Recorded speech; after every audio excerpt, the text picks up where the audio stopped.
Santham Academy. Welcome to Digital Kaksha. To get updates on new videos, click the subscribe button and the bell icon. सुप्रभात विद्यार्थियों,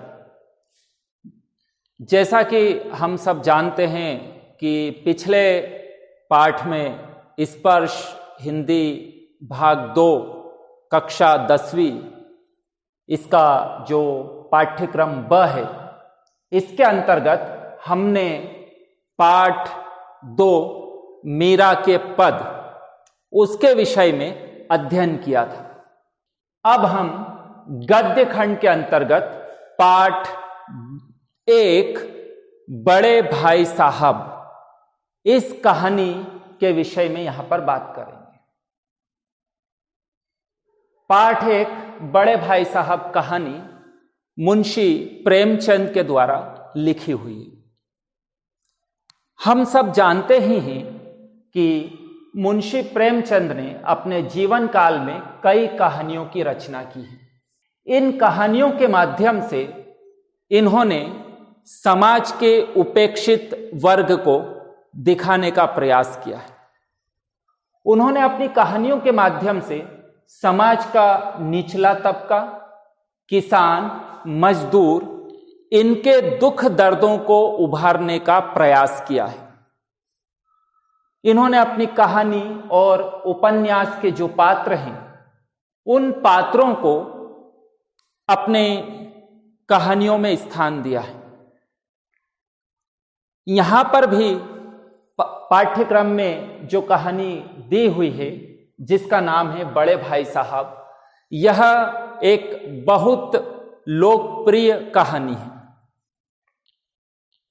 इस कहानी के माध्यम से लेखक प्रेमचंद ने यह बताने का प्रयास किया है कि कई बार व्यक्ति बड़ा होते हुए भी जिस काम को छोटे करते हैं उसे नहीं कर पाता है। वह बड़ा व्यक्ति हर समय अपनी एक बड़ी छवि, उम्र में बड़प्पन को लेकर सचेत रहता है और उस सचेतपन के कारण ही वह ऐसे कार्यों को नहीं कर पाता है जिन्हें करने में उसका मन तो ललचाता है, किंतु वह उन कार्यों को करने में उसका मन तो ललचाता है, किंतु सामाजिक व्यवस्था के या यह कहा जाए कि दूसरों के सामने आदर्श प्रस्तुत करने के कारण वह उन कामों को नहीं कर पाता है। जैसा कि यहां पर भी पाठ में बताया गया है कि 2 भाई हैं और वे दोनों भाई, एक छोटा भाई है, एक बड़ा भाई है। तो बड़ा भाई इसलिए खेल कूद की ओर प्रवृत्त नहीं हो पाता है, खेल कूद में नहीं जाता है कि उसके कारण छोटे भाई के ऊपर क्या असर पड़ेगा और कहीं ना कहीं उसका मन पढ़ाई से हटेगा। तो इसी बात को ध्यान में रखते हुए प्रेमचंद ने अपनी यह कहानी बड़े भाई साहब लिखी। सबसे पहले हम यहां पर पाठ को अलग अलग भागों में बांट लेते हैं। पहले बिंदु के रूप में यदि हम देखेंगे तो यहां पर देखेंगे बड़े भाई साहब के संदर्भ में देखेंगे कि उनका व्यक्तित्व किस तरह का है। बड़े भाई साहब की उम्र यहां पर 14 वर्ष बताई गई है। आयु में वह छोटे भाई से 5 वर्ष बड़े हैं, किंतु यदि कक्षा की बात करें तो वे केवल 3 कक्षा आगे हैं। बड़े भाई साहब का यह मानना है कि किसी भी मकान की मजबूती के लिए उसकी नींव का मजबूत होना बहुत आवश्यक है। इसीलिए वह एक एक कक्षा को पास होने में 2 साल और कभी कभी तो 3-3 साल भी लगा देते थे। वे बहुत अधिक परिश्रमी हैं, बहुत अधिक पढ़ाई करते हैं, किंतु उसके बाद भी परीक्षा में उन्हें असफलता ही हाथ लगती है। वे अपने आप को छोटे भाई के सामने एक आदर्श के रूप में प्रस्तुत करना चाहते हैं। वह इस तरह से अपना आचार विचार व्यवहार रखते हैं जिससे छोटा भाई उन्हें देखकर अच्छे मार्ग पर चले।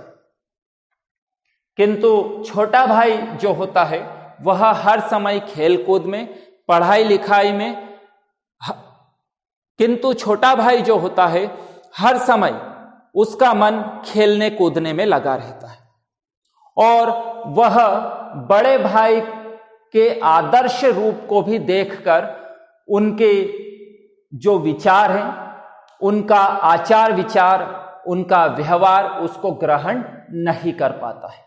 बड़े भाई साहब अपने छोटे भाई को इसलिए तरह तरह की शिक्षा देते हैं, उसे सीख देते हैं और उसे बताते हैं कि जीवन में पढ़ाई का महत्व है, इसलिए हमें खेल कूद की ओर कम ध्यान देते हुए पढ़ाई लिखाई को अधिक महत्व देना चाहिए। यही कारण है कि छोटा भाई चाहता तो है कि बड़े भाई की बातों को माने, किंतु वह बड़े भाई की बातों को मानने के विचार करने के बाद भी उसका मन हर समय खेल कूद की ओर प्रवृत्त होता रहता है। बड़े भाई साहब जो भी उसे नसीहतें देते हैं वह नसीहतें, वह सीख कुछ समय तक तो उस पर असर करती हैं, किंतु जैसे ही वह बाहर मैदान में बच्चों को खेलते हुए देखता है, बाहर पतंगे उड़ते हुए देखता है, तो पुनः वह पुस्तकों को छोड़कर बाहर की ओर दौड़ जाता है। जब बड़े भाई साहब उसे खेलते कूदते देखते हैं तो वह उसे डांटते हैं, उसे डांट फटकार लगाते हैं और उसे कहते हैं कि खेलने कूदने से कुछ नहीं होगा, इस तरह यदि खेल कूद में लगे रहोगे तो कक्षा में अनुत्तीर्ण हो जाओगे। जब छोटा भाई बड़े भाई की इस डांट फटकार को सुनता, उनकी इन बातों को सुनता, तो वह बहुत अधिक दुखी होता, कभी कभी उसे रोना आता, क्योंकि हर समय उसका मन खेल कूद में लगा रहता, लेकिन वह बड़े भाई साहब की बात को नहीं मानता। कभी कभी उसके मन में यह भी विचार आता कि वह चाहते हुए भी बड़े भाई साहब की बातों को, उनके सीख को नहीं अपना पा रहा है। कभी कभी अत्यधिक दुखी होने पर वह पढ़ाई के संबंध में योजनाएं बनाने लगता। कभी कभी अत्यधिक दुखी होने पर वह पढ़ाई के संबंध में योजनाएं बनाना शुरू कर देता। वह झटपट पुस्तकें, कॉपी, पेन निकालता और एक अच्छा सा टाइम टेबल कि दिन भर में उसे कब कौन सा विषय पढ़ना है, कब भोजन करना है, इन सारी बातों का समावेश करते हुए वह एक अच्छा सा टाइम टेबल बना लेता। टाइम टेबल बना तो लेता, किंतु उस टाइम टेबल का पालन करना उसके लिए बहुत ही मुश्किल होता। पुनः बाहर से आती हुई ठंडी हवा, खेल के मैदान में खेलते हुए बच्चे, आसमान में उड़ती हुई पतंगे उसे अपनी ओर आकर्षित करने लगते हैं और वह कॉपी पुस्तकें छोड़कर पुनः मैदान में भाग जाता। इसी बीच वार्षिक परीक्षाएं आ जाती है। वार्षिक परीक्षाएं आने पर बड़े भाई साहब कक्षा में अनुत्तीर्ण हो जाते हैं और छोटा भाई कक्षा में पास हो जाता है।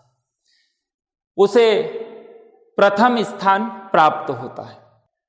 इसी बीच वार्षिक परीक्षाएं आती है। वार्षिक परीक्षाएं पूर्ण होने के पश्चात परीक्षा परिणाम आता है। तो परीक्षा परिणाम आने पर बड़ा भाई कक्षा में अनुत्तीर्ण हो जाता है और छोटा भाई प्रथम स्थान के साथ कक्षा को उत्तीर्ण कर देता है। यह देखकर छोटा भाई बड़ा प्रसन्न होता है, लेकिन वहीं बड़े भाई साहब अत्यंत दुखी होते हैं कि बहुत अधिक पढ़ाई लिखाई करने पर भी वे कक्षा में अनुत्तीर्ण हो गए, जबकि छोटा भाई हर समय खेल कूद में लगा रहता था, पढ़ाई कम से कम करता था, लेकिन उसके पश्चात भी वह कक्षा में पास हो जाता है। जब बड़े भाई यह देखते हैं कि छोटा भाई कक्षा में उत्तीर्ण होने पर अत्यधिक घमंड करने लगा है, उसे घमंड होने लगा है, तो वह छोटे भाई को समझाते हैं कि संसार में घमंड किसी का नहीं चलता है, और वह रावण के उदाहरण के माध्यम से यह बात स्पष्ट करने का प्रयास करते हैं कि किस तरह से रावण अत्यधिक ज्ञानवान था, अत्यधिक विद्वान था, किंतु घमंड की वजह से उसका सर्वनाश हो गया। वह उसे यह भी बताते हैं कि जब आगे की बड़ी कक्षाओं में जब पाठ्यक्रम अधिक कठिन होगा तो कैसे तुम्हें उन बड़ी कक्षाओं में अलग अलग तरह के विषय हैं उनसे तुम्हारा पाला पड़ेगा, और वही आसान सरल विषय तुम्हारे लिए कैसे कठिन हो जाएंगे। इस कहानी के माध्यम से यहां पर पुस्तकीय ज्ञान और अनुभव ज्ञान के संदर्भ में भी बताया है। इस कहानी के माध्यम से यह भी बताने का प्रयास किया है कि हमारी वर्तमान शिक्षा प्रणाली पूरी तरह से सैद्धांतिक पुस्तकीय बनकर रह गई है, उसमें किसी भी तरह का व्यवहारिक ज्ञान नहीं। उसमें यह बताने का प्रयास किया है कि चाहे कोई व्यक्ति कितनी ही पुस्तकें पढ़ ले, लेकिन केवल पुस्तकीय ज्ञान प्राप्त करने से कुछ नहीं होता है, बल्कि व्यक्ति को अनुभव ज्ञान होना भी आवश्यक है। अपने अनुभव ज्ञान के आधार पर ही वह व्यक्ति संसार में जो चाहे वह प्राप्त कर सकता है। बड़े भाई साहब छोटे भाई को यही बताते हैं कि चाहे तुम कक्षाएं पास कर लो, लेकिन उम्र में तुम हमेशा मुझसे छोटे ही रहोगे। बड़े भाई यह भी बताने का प्रयास करते हैं कि कैसे अनुभव का जीवन में महत्व है। इसके लिए वह अपने दादा का उदाहरण देते हैं, इसके लिए वह अपने हेडमास्टर उनका उदाहरण देते हैं। वह यह बताने का प्रयास करते हैं कि दादा महीने भर के लिए घर खर्च चलाने के लिए हमें जो भी पैसा भेजते हैं वह कैसे महीना पूरा होने के पहले ही समाप्त हो जाता है। वह बताते हैं कि यदि यही पैसा घर पर हो तो इससे हमारे दादा 2 महीने तक घर खर्च चला सकते हैं। इसलिए वह यही बताने का प्रयास करते हैं कि यहां पर अनुभव मुख्य है। बड़े भाई साहब छोटे भाई को कहते हैं कि यदि मान लिया जाए अभी हम दोनों में से कोई यहां पर बीमार हो जाए तो हमें दादा को यहां बुलाने के अतिरिक्त कोई दूसरा उपाय नहीं सूझेगा, लेकिन हमारी जगह यदि दादा हों तो उन्हें किसी को बुलाने की आवश्यकता नहीं है, वे तुरंत हमें अस्पताल ले जाएंगे और हमारा इलाज करवा देंगे। तो बड़े भाई साहब छोटे भाई को यह भी बताने का प्रयास करते हैं कि किस तरह से जीवन में अनुभव का महत्व है। इसी बीच 1 साल और निकल जाता है, वार्षिक परीक्षाएं पुनः आ जाती हैं, और इस बार जब परिणाम आता है तो बड़े भाई साहब फिर फेल हो जाते हैं, और बड़े भाई साहब छोटे भाई से केवल 2 दर्जे आगे रह जाते हैं। इसी बीच छोटे भाई के मन में यह विचार आता है कि यदि बड़े भाई साहब 1 साल और फेल हो गए तो हो सकता है कि आगे आने वाले समय में हम दोनों भाई एक ही कक्षाओं में। लेकिन यह विचार आते से ही छोटा भाई जो है वह तुरंत अपने मन से इस विचार को हटाता है, और छोटा भाई पुनः कक्षा में प्रथम आता है, बड़े भाई साहब जब फेल हो जाते हैं तो उन्हें अत्यधिक दुख होता है। छोटे भाई के मन में यह विचार आता है कि क्यों ना बड़े भाई से यह प्रश्न किया जाए कि आपने इतनी पढ़ाई करके कौन सा तीर मार लिया। मुझे देखिए, मैं दिन भर खेलता रहता था, कम से कम पढ़ाई करता था, लेकिन फिर भी कक्षा में मैंने प्रथम स्थान प्राप्त किया। लेकिन छोटा भाई जो है वह बड़े भाई का और अधिक दिल नहीं दुखाना चाहता था, उनके जले पर नमक नहीं छिड़कना चाहता था, इसलिए उसने अपने मन से इस बात को निकाल दिया। अब बड़े भाई साहब अनुत्तीर्ण होने पर अत्यधिक दुखी रहते हैं, अत्यधिक परेशान रहते हैं। वहीं दूसरी ओर छोटा भाई, उसे इस बात का भ्रम हो जाता है कि वह यदि कम पढ़ेगा तब भी परीक्षा में तो पास हो ही जाएगा। यह सोचकर वह बड़े भाई के प्रति उसके मन में जो एक डर था, वह डर पूरी तरह से समाप्त हो जाता है और वह बड़े भाई साहब की उपस्थिति में भी उनकी परवाह किए बगैर खेलने के लिए चले जाता है। बड़े भाई जब छोटे भाई के इस व्यवहार को देखते हैं कि वह अब उनका सम्मान नहीं करता है, उनकी परवाह नहीं करता है और हर समय खेल कूद में लगा रहता है, तो वह अपने छोटे भाई को समझाते हैं। वह बताते हैं कि मेरी भी इच्छा होती है, मेरा भी मन होता है मैं खेलने के लिए जाऊं, लेकिन यदि मैं बेराह चलूंगा तो तुम्हें सही मार्ग पर कैसे लेकर आ पाऊंगा। जब छोटा भाई बड़े भाई की इन बातों को सुनता है, इन वचनों को सुनता है, तो उसे हृदय में बड़ा दुख पहुंचता है कि मुझे उचित मार्ग पर चलाने के लिए बड़े भाई एक आदर्श के रूप में प्रस्तुत करते हैं और इस कारण उनका बचपन समाप्त होता जा रहा है। बड़े भाई छोटे भाई को यह भी बताते हैं कि मेरी भी इच्छा होती है कि मैं भी खेल खेलूं, लेकिन तुम्हें उचित मार्ग पर चलाने के लिए मुझे यह सब करना होता है,